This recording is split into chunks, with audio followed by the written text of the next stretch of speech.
hindi na siya manghihingi ng opinion sa ibang lugar because meron siyang external sovereignty. Ibig sabihin, no foreign country can make or impose laws for another. For example, here, Russia or China cannot pass laws for the Philippines, so just as the Philippines cannot pass laws for them. So, ibig sabihin, ang state is more than just a country because it is a community of people within a territory under government exercising full sovereignty at home and then abroad.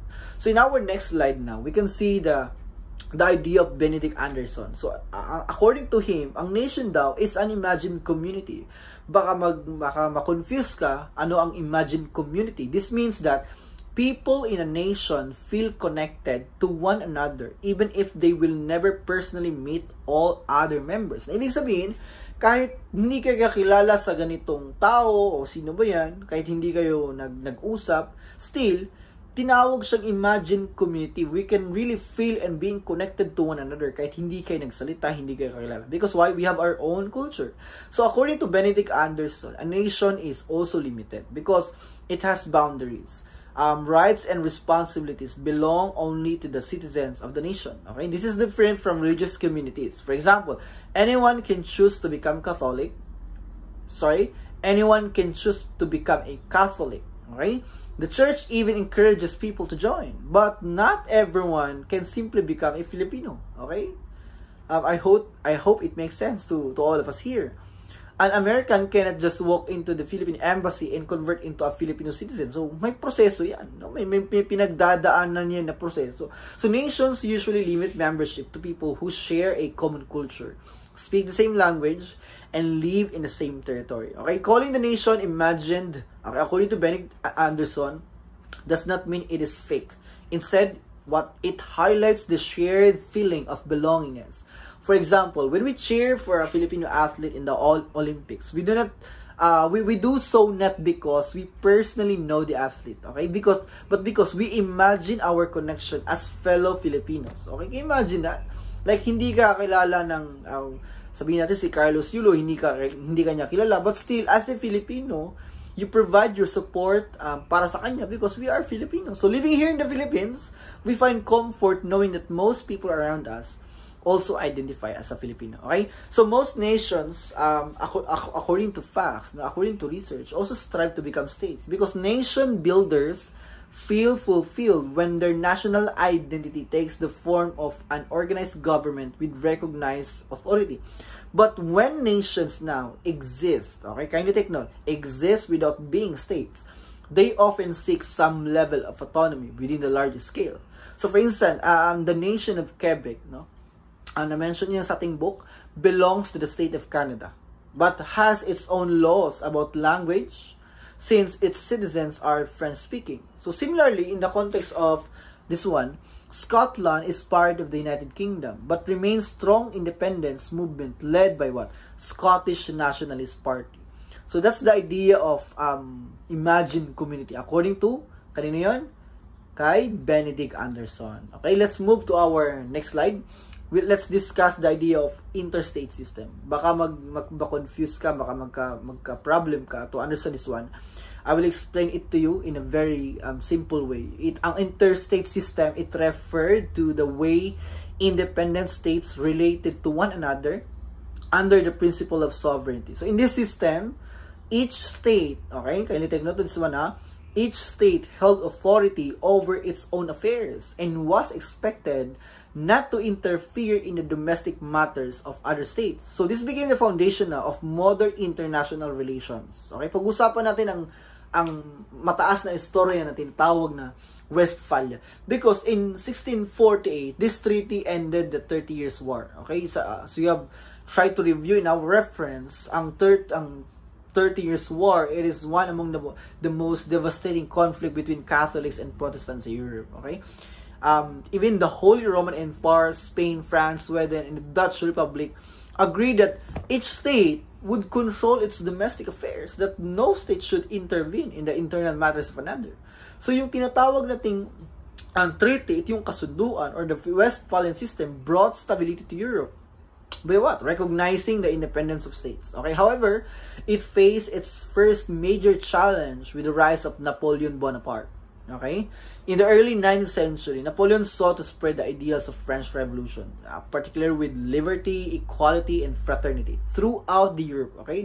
Europe is one among the continent in the whole world. So during the Napoleonic Wars, Napoleon armies conquered large parts of the continent. So in the territories under his control, the French introduced the Napoleonic Code, which abolished birth privileges, encouraged religious freedom, and promoted merit-based appointments in government service. So this reformation now undermined the authority of monarchies and hereditary elites, leading European powers to unite their armies in resistance to Napoleon's rule.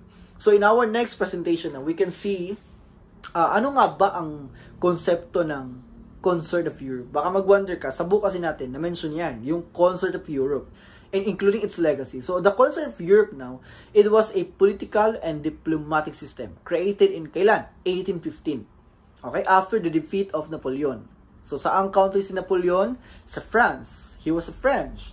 It was an alliance of the great powers. So ano yung mga great powers ng Europe? United Kingdom, Austria, Russia, and Prussia. So later including France doon. So ang goal ng Concert of Europe was to maintain peace and stability. Okay? Kindly take note of that, maintain peace and stability. Parang may similarity sila pag ginausapan natin yung United Nations. So yung Concert of Europe naman, it worked by having these powers meet regularly to discuss and resolve conflicts instead of going to war. So this Concert of Europe also, it was also called the Metternich system. Why? Because after Austrian diplomat Clemens von Metternich, who was its main architect. So, excuse me, the concert lasted until 1914 or tinatawag nating World War I. But its influence shaped how states brought about balance of power and sovereignty. Okay, sa book natin, hindi naka-indicate kung sino si Napoleon. So, Napoleon Bonaparte was a French military general who rose to power during French Revolution. He seized power in France and later crowned himself Emperor of the French. So ang iyang life was very influential in terms sa country ng France. So throughout the empire, the revolution, yung ideas ng French Revolution, particularly sa liberty, equality, and fraternity, na state yan sa Napoleonic Code, which abolished feudal privileges, promoted meritocracy, and allowed religious freedom. So he was finally defeated at the Battle of Waterloo. Kindly take note of that, baka lumabas yan sa exam natin, by British and Prussian forces, ending his rule and influence over Europe. So the defeat of Napoleon Bonaparte at the Battle of Waterloo in 1815 marked a turning point in European politics, because Napoleon, a French general who rose to power during the French Revolution, had spread the ideals of liberty. Okay, kindly take note of this one. Liberty, equality, and fraternity across much of Europe. So, this one, according to our context, pinag-usapan natin ang Concert of Europe. Ang Concert of Europe lasted from 1815 to 1914, guiding international politics through diplomacy and cooperation among great powers. Kindly take note of that. It's very important. Why? Despite its eventual collapse with the outbreak of World War I, its influence endures in a modern international system up until today. So the principle of sovereignty remains central in attempts to forcibly impose political systems on other countries, like Napoleon's campaigns are widely condemned. So with this one, the legacy of great power influence continues in institutions such as the United Nations Security Council, where 5 permanent members hold better power over major decisions, reflecting the way the Concert of Europe prioritized the voices of dominant states. So in providing this context, the defeat of Napoleon now and the creation of the Concert of Europe shaped a world order based on state sovereignty, balance of power, and cooperation among influential nations. So the elements that continue to influence global politics today. Okay, for our next slide, let's talk about internationalism. Part of our reference is the concept of internationalism. So this one, it is the idea of that sovereign states should cooperate. Okay? Pag sinabing internationalism rather, states should cooperate and work together to address global issues, promote peace, and foster unity among people. So it rises from the understanding that while states remain independent, though many challenges na mangyayari such as war, trade, human rights, and environmental issues require collaboration. So they are trying to help each other to provide solution and prevent war. So since the creation of interstate system under the Westphalian and the course of Europe, okay, take note of those concept, arrangements, some actors directly challenged state sovereignty like Napoleon Bonaparte, who sought to impose his rule across Europe. Kaya nga yung idea ng internationalism, it takes different forms, broadly divided into liberal internationalism and socialist internationalism. Actually, yun sa book natin, no? Clear na clear yan. At I will explain it to you in a most clear way. Okay? Liberal internationalism, it was first articulated by 18th century German philosopher Immanuel Kant. Okay? Liken states to citizens living together in a society. So just as people require government to prevent lawlessness, Immanuel Kant argued now that states need a system of global governance to maintain order. So he proposed that nations should willingly give up some freedoms to form a federation of states. So with this one, including all nations of the world. So the vision, the aim to prevent war, encourage cooperation, and ensure peace. Because the significance of internationalism, it promotes peace. Okay, kindly take note that it promotes peace. Siyempre, pag mayroon tayong cooperation, na yung it reduces the likelihood of wars and conflicts between states. Pangalawa, ano ang significance ito sa isang country? It fosters global cooperation. So yung pagtutulungan, hindi lang sa isang country, binibigyan ng chance to other country para ma-address yung mga economic challenges or climate change or pandemics, including trade.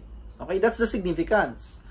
Another thing is you supports human rights and justice. So, sa pamamagitan ng internationalist framework, such as United Nations, it allows states to work together to protect human rights and uphold international law. So, the fourth one, it encourages economic and social development. Through cooperation to other countries, nations can share resources, technology, and knowledge to improve the welfare of their citizens. Okay? So, the last one, the impactful idea of significance of understanding internationalism, it balances sovereignty and collective responsibility. So, wala magiging dominant, magiging fair lahat, fairness ang set up ng countries to countries. So that's why internationalism respects state independence while promoting shared responsibility for global issues, ensuring that no single state acts entirely in isolation. So, internationalism is essential for creating a more cooperative, peaceful, and interconnected world. So, I think that's the idea of internationalism according to its context. So, internationalism now, from Bentham to Wilson, okay? In the late 18th century, British philosopher Jeremy Bentham, who coined the term international, okay? In 1780, and proposed the creation of international law. Okay, here in the Philippines, bigyan natin ng example. We have our own law here. Pero iba din ang story pag sinabi natin agreement ng country to country. Ang tawag doon, international law. To govern relations between states. Okay? Bentham believed now that impartial global legislators should draft laws aimed at producing the greatest happiness of all nations taken together. Nandyan niya sa reference natin. His ideas now reflected an early attempt to imagine in a world in which states cooperate under shared rules for the common good. So, in understanding this proposal for global governance seemed to challenge state sovereignty. Mga critics would ask would a world government not become supreme? Or would its laws not override the authority of the individual states? So the first thinker to understand the idea of nationalism with liberal internationalism was the 19th century Italian